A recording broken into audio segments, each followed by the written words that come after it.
I don't remember, but I know it took us 3 times on Gemini IX to get off. And Tom, that famous line after we aborted, I think the 2nd time, was, "Aw, shucks." That's Tom Stafford, "Aw, shucks."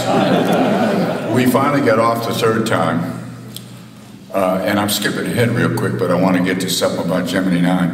And in Apollo 10, we had a little problem when our lunar module flipped around, which was a little bit, we admit today, many years later, a little bit cockpit resource management. And Apollo 10 became X-rated because I'm the guy who said to an open mic to the entire world, "Golly gee whiz, what the heck happened?" Something close to that. You're old enough to remember that. But let me tell you about Tom Stafford. You know, Gino's out there and he's fogged up and all that. And well, I knew I was going to get back in. Other people didn't, but I did.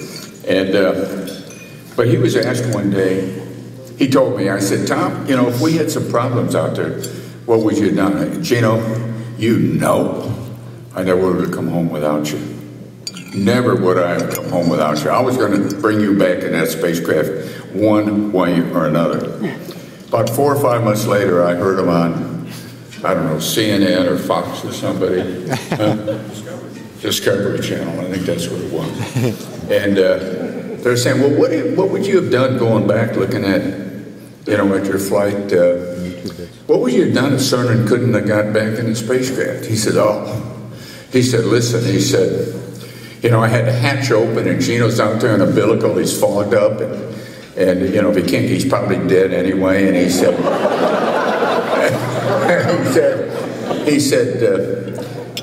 "Well, I wouldn't have had any choice." He said, "I would have had to pull the umbilical, sort of cut him loose and try and close the hatch and come in by myself. You know, if I come in with an open hatch, the fireball's going to burn me up, and you know, he's already a charcoal anyway, so what difference does it make?"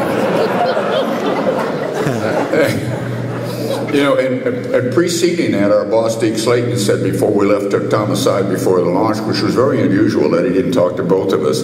They went in another room, and they talked, and I came back, and I asked Tom, what did you and Deke talk about? He said, "We talked about the weather." What they really talked about is what they were going to do in case, Tom, I couldn't get back in.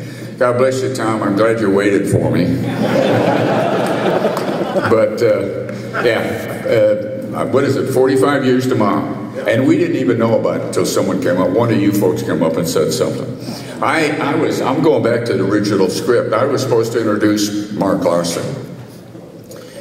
But I got to go back to what Mark said. I got to talk real quick, one moment, about Kim and Sally and their staff. I got to tell you, Kim, Sally, wherever you are, let me tell you.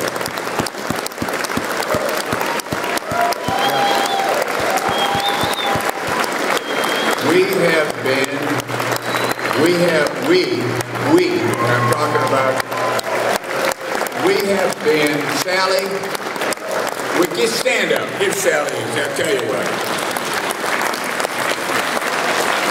All right.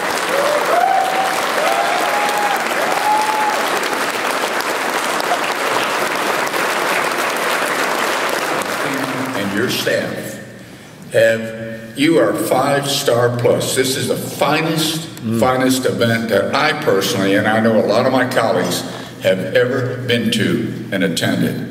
If I only got one suggestion, you need more bartenders.